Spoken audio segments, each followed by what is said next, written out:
भारत और पाकिस्तान के बीच भले ही सीज फायर का ऐलान कर दिया गया हो, लेकिन 5 बजे जिस तरीके से सीज फायर का ऐलान किया गया था, उसके चंद घंटे बाद ही पाकिस्तान ने एक बार फिर से नापाक हरकतों को दोहराने की कोशिश की। हालांकि सीधे तौर पर भारत सरकार ने चेतावनी दी और फोर्सेस को खुली छूट देते हुए ये कहा कि अगर पाकिस्तान इस तरीके की कार्रवाई करता है तो फोर्सेस पूरी तरीके से स्वतंत्र है, जिसके बाद किसी भी तरीके का कोई अटैक देखने को नहीं मिला। लेकिन इन सब के बीच में देश में कई सारे ऐसे लोग छिपे हुए हैं जो कि अभी भी पाकिस्तान को लेकर के हमदर्दी जता रहे हैं। ये ऐसे लोग हैं जो कि ऑपरेशन सिंदूर पर भी एक शब्द नहीं बोले, लेकिन जैसे ही सीज फायर का ऐलान होता है तो भगवान को शुक्रिया अदा करते हुए जरूर नजर आए। इसमें से एक नाम सलमान खान का भी है। सलमान खान ने भले ही ऑपरेशन सिंदूर को लेकर के एक भी पोस्ट ना किया हो, लेकिन जैसे ही सीज फायर का ऐलान किया जाता है वो भगवान को शुक्रिया अदा करते हैं। इतना ही नहीं, दूसरी ओर लोक गायिका नेहा सिंह राठौर भी हैं जो कि सीज फायर को लेकर के सवाल उठाती हैं और ये कहती है कि अब बिहार में बाकायदा ये मुद्दा उठाया जाएगा, यानी कि ये जो सीज फायर है अब बिहार में अहम मुद्दा बनने वाला है और ऑपरेशन सिंदूर का जिक्र भी बिहार चुनाव के लिए बार बार किया जाएगा। दरअसल आपको बता दें कि भले ही सीज फायर का ऐलान भारत और पाकिस्तान के बीच कर दिया गया हो, लेकिन अभी भी बॉर्डर पर स्थिति तनावपूर्ण बनी हुई है।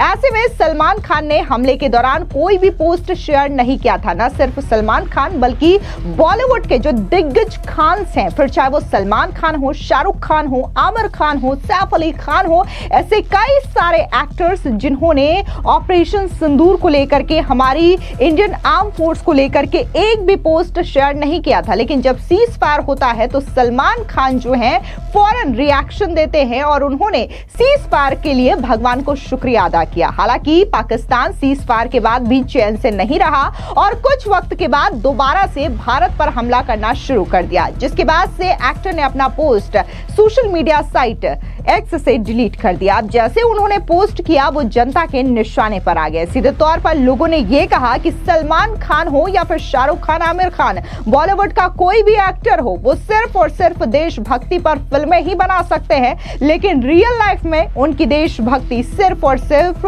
पाकिस्तान के साथ हमदर्दी में जाती है। दरअसल आपको बता दें कि मिनटों के अंदर ही पोस्ट डिलीट किए जाने को लेकर के सलमान खान पर तरह तरह के सवाल उठाए जा रहे हैं। कई लोगों ने इसके लिए सलमान खान को ट्रोल करना शुरू कर दिया। एक यूजर ने लिखा कि मैंने पिछले 15 सालों से सलमान खान का फैन था, लेकिन आज से मैं उनसे नफरत करने लगा हूं। कई लोगों ने सलमान खान को लेकर के काफी ज्यादा भला बुरा कहा। एक यूजर ने लिखा कि वो पाकिस्तान के साथ शांति चाहता है क्योंकि वो पाकिस्तान की लड़कियों का गुलाम है, वो उनकी नजर में हीरो बनने की कोशिश कर रहा है। वहीं एक ने लिखा कि देशभक्ति पर ये केवल फिल्म बनाएंगे, असल में देशभक्ति दिखाएंगे नहीं। इसके अलावा आपको बता दें कि सलमान खान का एक पुराना वीडियो भी वायरल हो रहा है जो कि मुंबई के 26/11 आतंकी हमले से जुड़ा हुआ है, जहां पर सलमान खान एक न्यूज चैनल को इंटरव्यू देते हुए पाकिस्तान को क्लीन चिट देते हैं इस आतंकी हमले को लेकर के और ये कहते हैं कि भारत में न सिर्फ मुंबई 26/11 आतंकी हमला हुआ है बल्कि कई सारे आतंकी हमले हुए हैं, लेकिन इसके लिए ना तो पाकिस्तान जिम्मेदार है और ना ही वहां की सरकार जिम्मेदार है।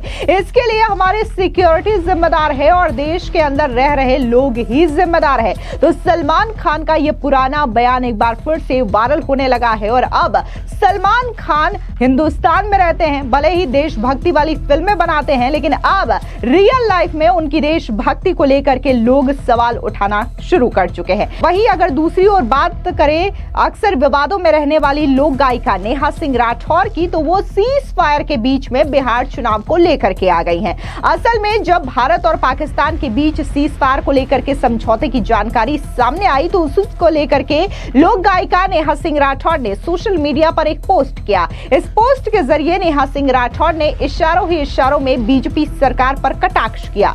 नेहा सिंह राठौर ने सोशल मीडिया साइट एक्स पर लिखा, सीज फायर की खबर सुखद है, बाकी बिहार का चुनाव बिहार के मुद्दों पर ही होना चाहिए, समझ रहे हैं ना आप। अब जिस तरीके से नेहा सिंह राठौर ने यह पोस्ट किया उसके बाद से जनता एक बार फिर से भड़क गई।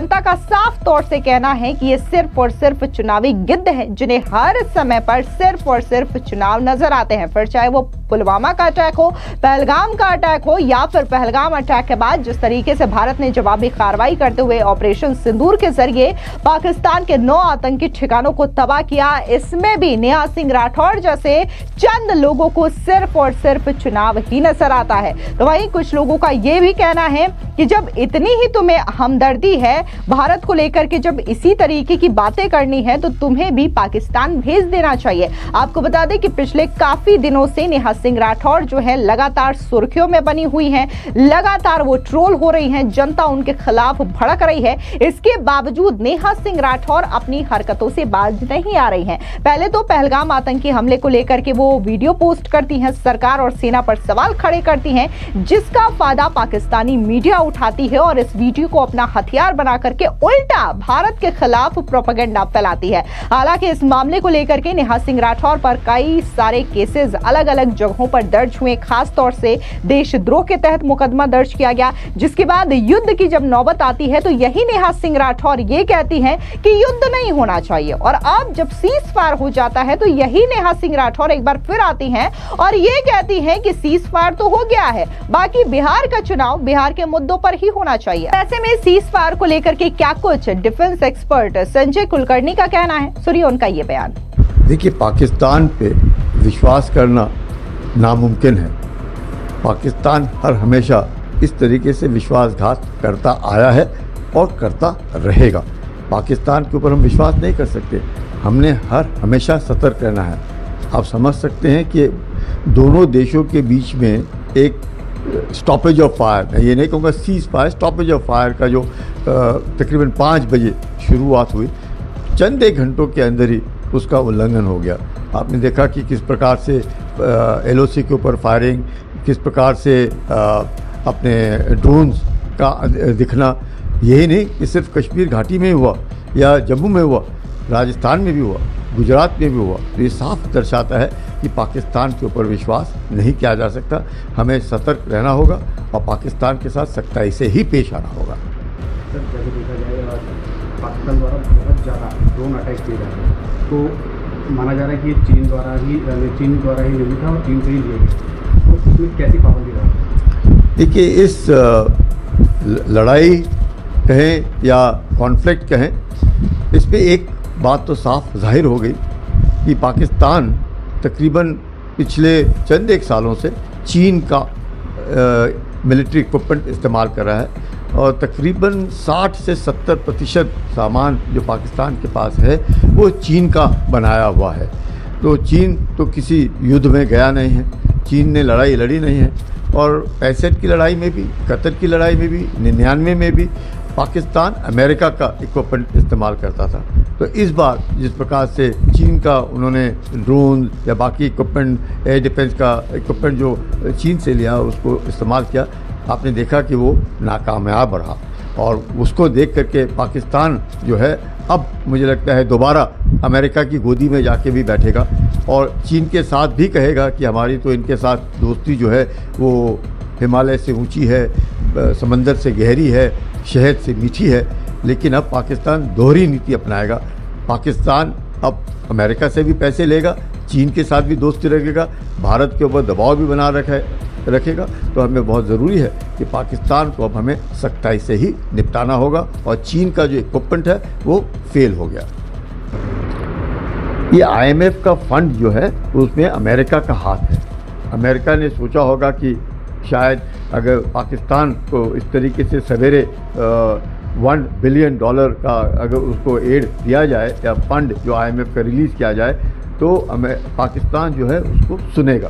और उसने सुना 5 बजे और उसने तुरंत अमेरिका के साथ मिलकर के भारत के साथ एक संधि बनाने की कोशिश की और ये जो लड़ाई पिछले 3 दिनों से चल रही थी उसको समाप्त करने की कोशिश की। लेकिन अमेरिका का दबाव तो है पाकिस्तान के ऊपर। पाकिस्तान जो है वो दोनों, वो कहते हैं ना कि दोनों दोहरी नीति अपनाई जा रही है। चीन के को भी बगल में रखो, अमेरिका को भी बगल में रखो और अपना उल्लू सीधा करो। तो आतंक फैलाने में पाकिस्तान माहिर है और आगे भी आतंक से हमें बच के रहना होगा। दरअसल आपको बता दें कि भारत और पाकिस्तान के बीच जिस तरीके से सीज फायर की बात सामने आई है, हालांकि चंद घंटे के बाद ही पाकिस्तान ने एक बार फिर से अपनी हरकत दिखाते हुए सीज फायर का उल्लंघन किया। लेकिन जिस तरीके से विदेश मंत्रालय ने ये क्लियर कर दिया कि अब अगर पाकिस्तान इस तरीके की हरकत दोहराता है तो उसके बाद सेना को खुली छूट है कि वो पूरी तरीके से पाकिस्तान के खिलाफ कार्रवाई करेगा। वहीं दूसरी ओर पाकिस्तान के प्रधानमंत्री अपने देश में अपनी ही वाहवाही करवा रहे हैं और पूरी की पूरी दुनिया में पाकिस्तान की थू थू करवा रहे हैं। फिलहाल इस पूरी खबर पर आपकी क्या राय है, कमेंट सेक्शन में जरूर बताएं। धन्यवाद।